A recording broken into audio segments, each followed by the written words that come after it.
నమస్తే, నేను మధు.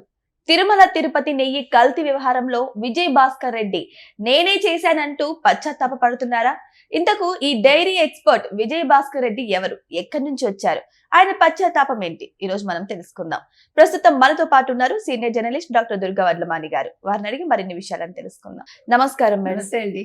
మేడం, అసలు ఎవరు మేడం ఈ విజయ్ భాస్కర్ రెడ్డి, ఎక్కడి నుంచి వచ్చారు? ఇప్పుడేమో తప్పు తన మీద వేసేసుకొని నేనే చేశానని అంటున్నారు. అంటే దీని వెనక ఏముంది? అసలైన వాళ్ళని తప్పించడానికి ఈ తప్పు తన మీద వేసుకున్నారా, లేకపోతే నిజంగానే తానే తప్పు చేశాడా? ఇది మనం ఒక కోణంలో చెప్పలేం దీన్ని.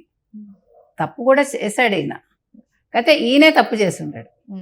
ఇప్పుడు మొత్తం నాదే, నేను తప్పు చేశాను, ఆ పాపం సొమ్ము ఉన్నది మీకు వెనక్కి ఇచ్చేసాను, తర్వాత ఒక కాయిన్ అది కూడా వెనక్కి ఇచ్చేసాను, బంగారం కాయిన్, అక్కడితో పాపం అయిపోదు కదా. ఇప్పుడు ఈయన దొడ్ల డైరీలో అంతకుముందు కన్సల్టెంట్గా చేశాడు, ఈయన ఎక్స్పర్ట్ అన్నమాట. తర్వాత టీటీడీలోకి మొత్తానికి వచ్చాడు. వచ్చాక 2019లో ఈ వైష్ణవి డైరీస్ బోలేబాబా ద్వారా, బోలేబాబా పొమిల్ జైన్ మనకి మనం ఇంతకుముందు కూడా మాట్లాడుకున్నాం. ఆయనకి ఏం చెప్పాడు, మీరు వర్రీ అవ్వకండి, మీకు అంటే వాళ్ళకి కెపాసిటీ లేదు, వాళ్ళకి నెయ్యి సామర్థ్యం అంత ఇచ్చేదానికి లేదు, వాళ్ళకి పాల ఇది కూడా లేదు. సో దాంతో ఏమన్నాడు, నేను మిమ్మల్ని వైష్ణవి డైరీస్తో అనుసంధానం చేస్తాను, మీరు వైష్ణవి డైరీ ద్వారా మీరు టెండర్లో పాల్గొనండి అని. యాక్చువల్గా వైష్ణవి డైరీకి కూడా లేదు.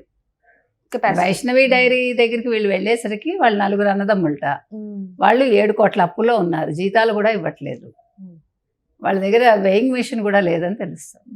అంటే ఇది ఒక విజయ్ భాస్కర్ రెడ్డి చేయగలరా?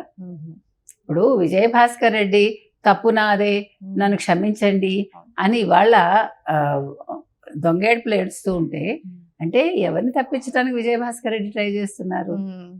వైవి సుబ్బారెడ్డినా, కరుణాకర్ రెడ్డినా? ఇప్పుడు మొన్న జగన్మోహన్ రెడ్డి మాట్లాడినప్పుడు కూడా సిబిఐ నివేదిక, సిబిఐ నివేదిక, సిబిఐ నివేదిక అన్నాడు తప్ప సిబిఐ సిట్ నివేదిక అని ఎక్కడా చెప్పాల. మీరు గమనిస్తే అంటే సిబిఐని ఎంత బాగా మేనేజ్ చేశారు. అందుకే సిబిఐ వాళ్ళు విచారణ చేయాలని వైవి సుబ్బారెడ్డి సుప్రీంకోర్టుకి వెళ్ళాడు.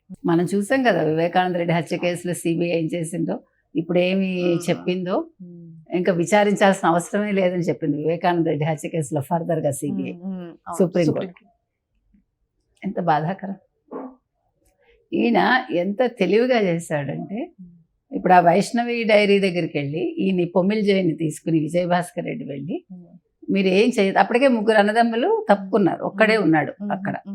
ఆయనతో ఏం చెప్పాడు, మీ కాగితాలు ఇవ్వండి చాలు, మీది మేము పెట్టుకుని, ఇతనే నడుపుతాడు మీది వైష్ణవి డైరీస్ని, వైష్ణవి డైరీ ద్వారా ఇతను టెండర్లో పాల్గొంటాడు అని చెప్పి ఆ కాగితాలు తీసుకుని దాన్ని మళ్ళీ మార్చేసి, వాళ్ళకి కెపాసిటీ లేదు కదా. అవును.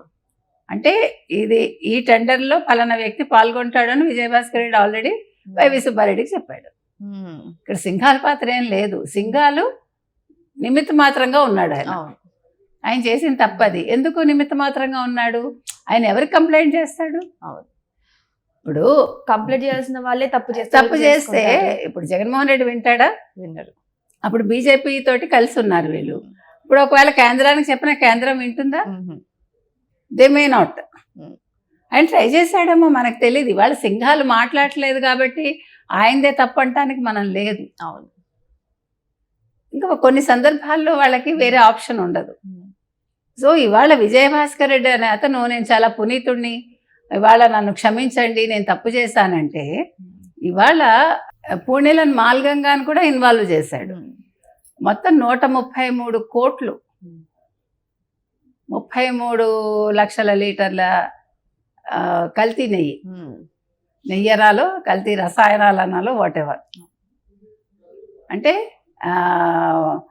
ఈ పనబాకలో ఉంది కదా, పెళ్ళకూరు మండలం పనబాకలో ఉన్న వైష్ణవి డైరీకి చెందిన రాజేష్ని ఫస్ట్ కన్విన్స్ చేసి, మళ్ళా మాల్గంగా ఉంది కదా పూణేలో, అక్కడ కూడా తీసుకెళ్ళాడు ఈ పొమిల్ జైన్ని. సో ఇప్పుడు సూత్రధారి ఇతను కాదు, ఇతను పాత్రధారి. ఎవరు? విజయ్ భాస్కర్ రెడ్డి. కాకపోతే ఏంటంటే ఎక్కడో చిన్న భయం ఉంటుంది. ఇప్పుడు ఇంత ఇష్యూ జరిగాక నేను అప్పుడే చెప్దాం అనుకున్నాను, భయపడ్డాను అంటున్నాడు. ఇప్పుడు 2027 వరకు మీరు ఒప్పందాలు చేసేసుకున్నారు కదా 2019 నుంచి. కానీ ఇప్పుడు ఇదంతా అంటే వాళ్ళు ఎంత ప్లాన్డ్గా ఉన్నారంటే మళ్ళా జగన్మోహన్ రెడ్డి వస్తాడు, ఏం ప్రాబ్లం ఉండదు. ఇవాళ ఇంత జరుగుతూ ఉంటే జంతువుల కొవ్వు లేదు అనే ఒక పదాన్ని పట్టుకుంటున్నారు తప్ప అసలు నెయ్యి కల్తీ జరిగింది అనేది ఫస్ట్ వాళ్ళు ఒప్పుకోవాలా. తర్వాత ఇప్పుడు నిన్న ఆయన నోరు జారాడు, ఎవరు సుబ్బారెడ్డి ప్రెస్ మీట్ లో కదా, అవును కల్తీ జరిగిందని ఒప్పుకున్నాడు కదా నోరు జారి, జగన్ ఇరికిచ్చాడు కదా.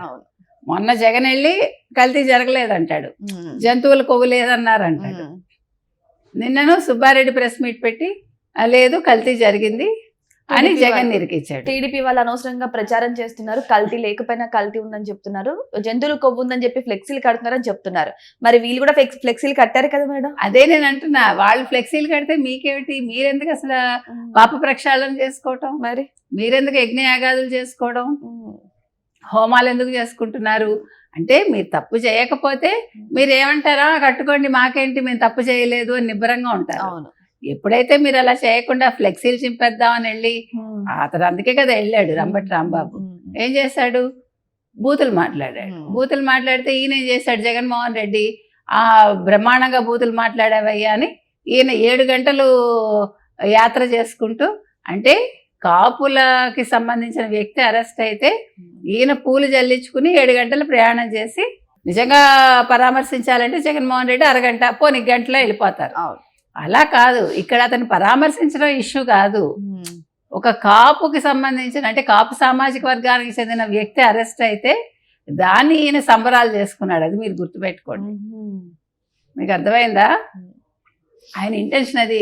ఒక్క రెడ్డి అరెస్ట్ అవ్వలేదు కదా. అవును, ఇవాళ విజయభాస్కర్ రెడ్డి అనే వ్యక్తి తప్పనిసరి పరిస్థితుల్లో నేను తప్పు చేశాను ఒప్పుకుంటున్నాడు. అంటే వాళ్ళని కాపాడడం కోసం ఎవరిని, సుబ్బారెడ్డిని, కరుణాకర్ రెడ్డిని, ధర్మారెడ్డిని. ఇప్పుడు ధర్మారెడ్డిని కూడా బలి చేస్తారు. మీకు ఇవాళ చెప్తున్నాను నేను, ఇవాళ మీకు కరుణాకర్ రెడ్డి పేరు బయటికి రాదు, సుబ్బారెడ్డి పేరు బయటికి రాదు, ధర్మారెడ్డి పేరు వస్తుంది, ఖచ్చితంగా వస్తుంది. రేపు మళ్ళీ మనం మాట్లాడుకుంటాం, కావాలంటే చూడండి. ఓకే మేడం, చూద్దాం.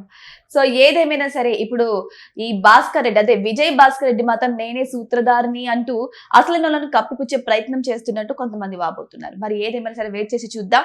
మరి సూత్రధారులు బయటపడతారా, లేకపోతే ఇటువంటి వారే వచ్చి తప్పు తన మీద వేసుకొని మరి ఈ వ్యవహారాన్ని తప్పుదావ పట్టించే ప్రయత్నం చేస్తారా? వెయిట్ చేసి చూద్దాం. Thank you so much. Thank you madam.